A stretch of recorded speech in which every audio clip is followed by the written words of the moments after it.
Good day. So in today's video, we're going to discuss the implicit differentiation. So implicit differentiation is the counterpart of the explicit differentiation.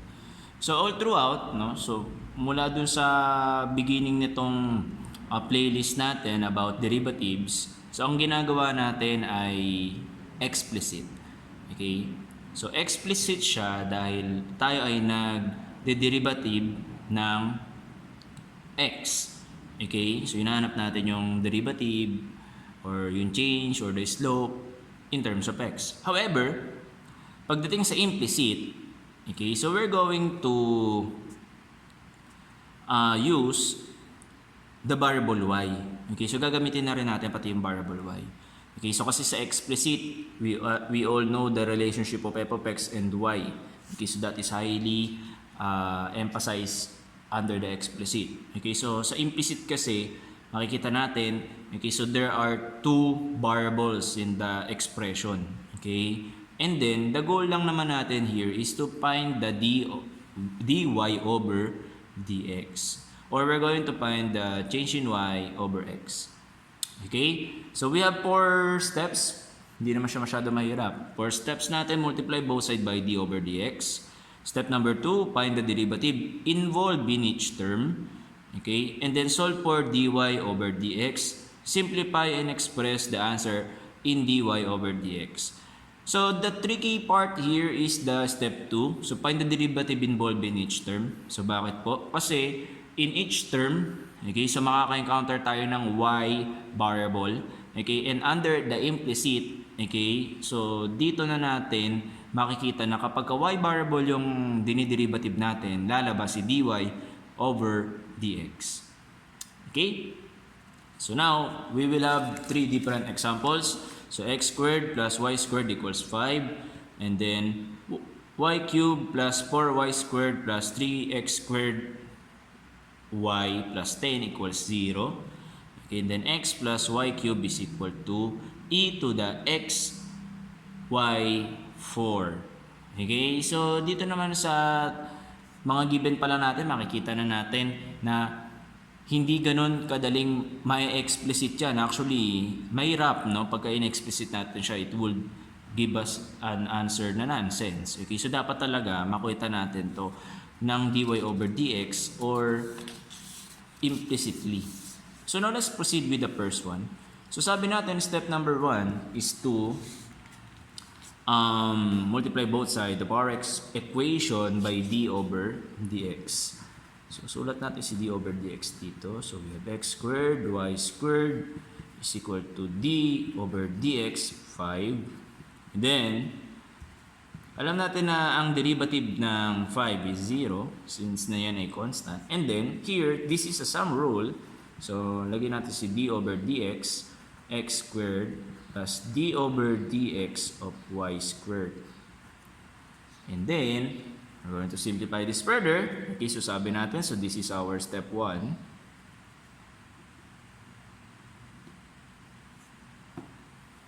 And then, sabi natin, find the derivative involved in each term. So d over dx of x squared, so that will give us 2x. So that is simply our rule. And then, so, ito ay gagamitan lang din naman natin ng power rule. So, the answer to this one is 2y. However, kapag tayo po ay nag-derivative ng variable y, so lalagyan natin siya ng dy over dx sa tabi. Okay, so bakit po hindi natin nalalagyan ng dx over dx, no? Because dx over dx is just simply 1. Okay? So, dito dy over dx is equal to 0. And this is step 2. So ngayon na nakita na natin yung derivative ng bawat terms, we're going to solve for dy over dx. So pag sinabi nating solve, kailangan ma-single out natin yung dy over dx on one side of our equation. Okay, so now unahin muna natin ilipat tong si 2x dito sa kabilang side. So we will have 2y dy over dx equals negative 2x, and then divide both sides by 2y. So therefore, we have dy over dx is equal to negative 2x over 2y. So this is our step 3. And now for our step number 4, simplify and express the answer. So we will going to express dy over dx is equal to negative x over y. And that is our final answer. Oops. Pakita natin. Okay. So that is our final answer. So now let's proceed with the second example. Second example po tayo. So again, so we have here the steps, and then we have here our expression, and then under this given.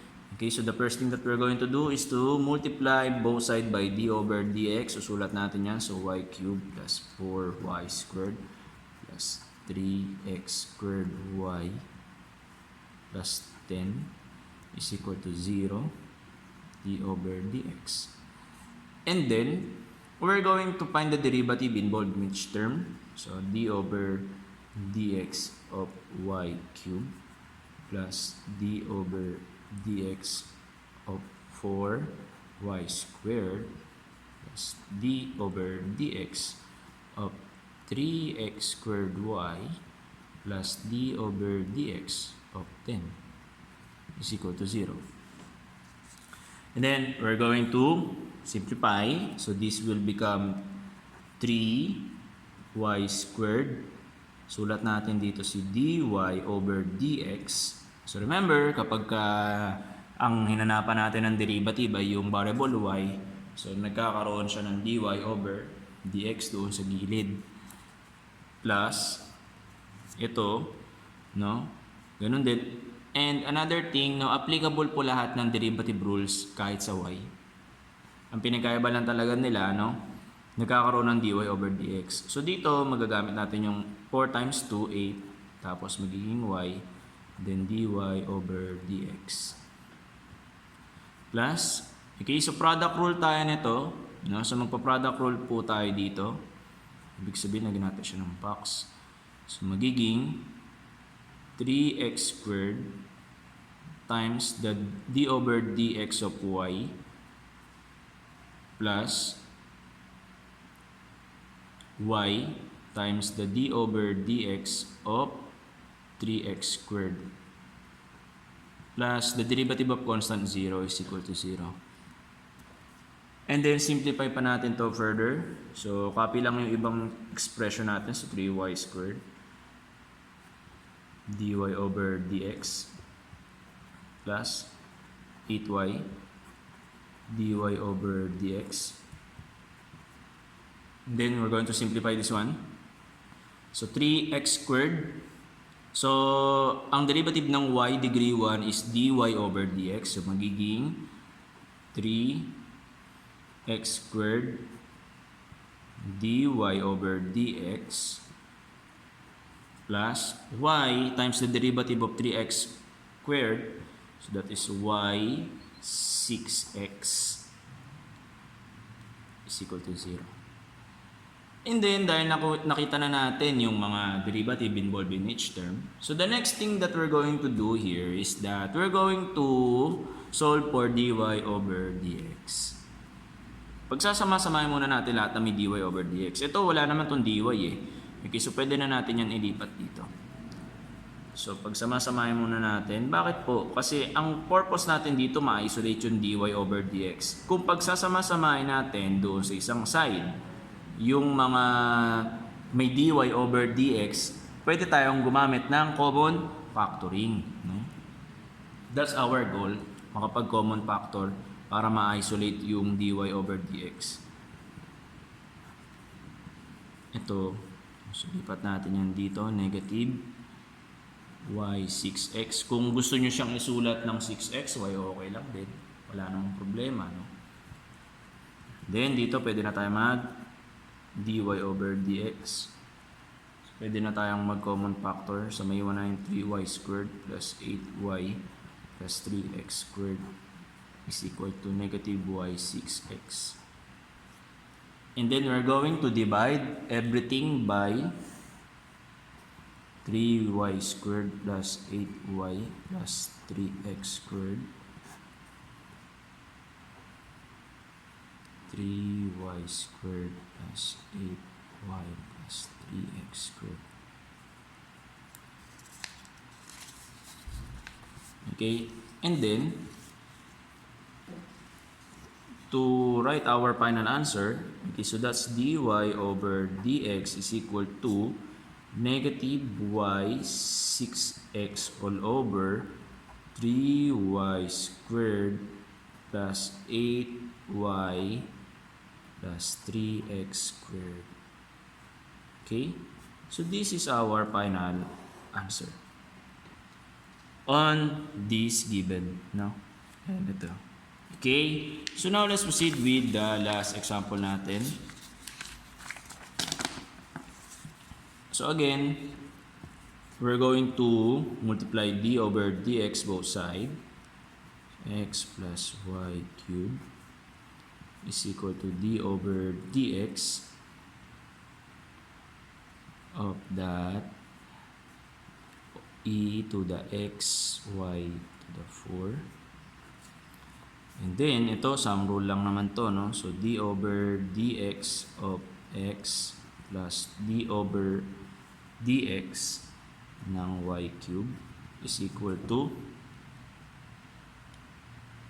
ito, no? Gagamitin na natin dito yung logarithmic derivative. Okay, so ibig sabihin, i-derivative nito, sabi natin, kokopyain lang natin to muna, no? So x, y to the 4, and then the derivative of du. So this is our du, so d over dx of x, y to the 4.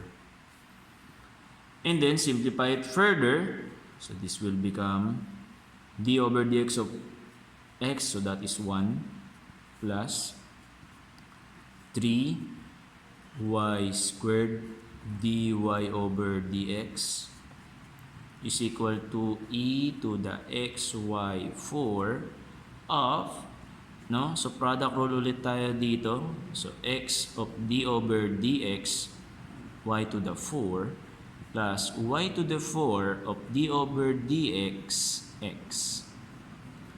Then simplify it further natin. Okay? So dito muna tayo so ito copy na lang to 3y squared dy over dx is equal to e to the x, y to the 4. And then this will become x times, no? So 4. So 4y cubed dy over dx plus y to the 4. So derivative ng x natin is 1. And then simplify it further. Okay? So to simplify it further, sulat natin to. So 1 plus 3y squared dy over dx. And then i-distribute ko tong e dito sa loob. Okay? So e to the x to the y to the 4. Tapos sulat natin to ng 4xy cubed dy over dx plus e to the xy to the 4 y4. So the purpose of this distribution, no? So dinistribute ko kasi siya dito.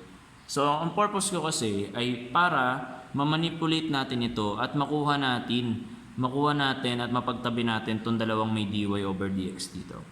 Okay, so pagsama-samahin na natin yung mga common factor, ay yung may mga like terms natin. So we have dy over dx.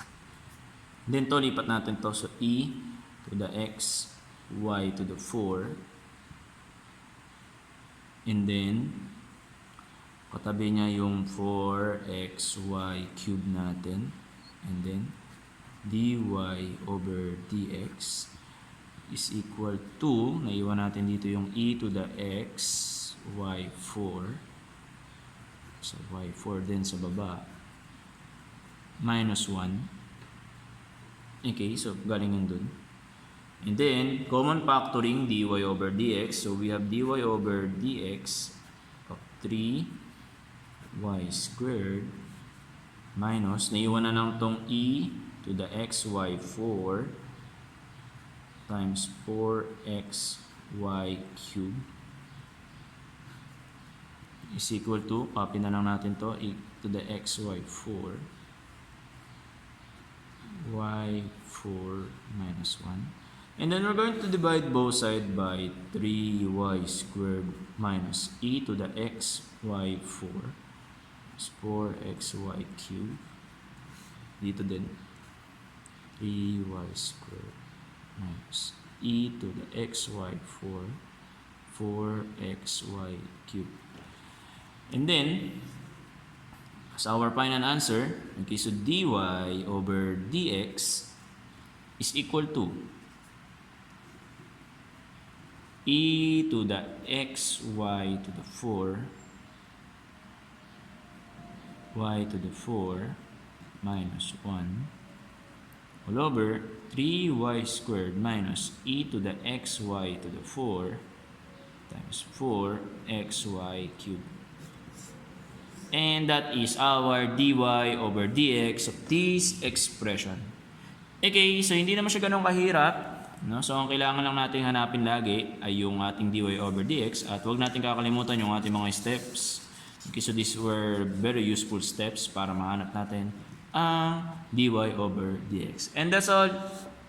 Thank you.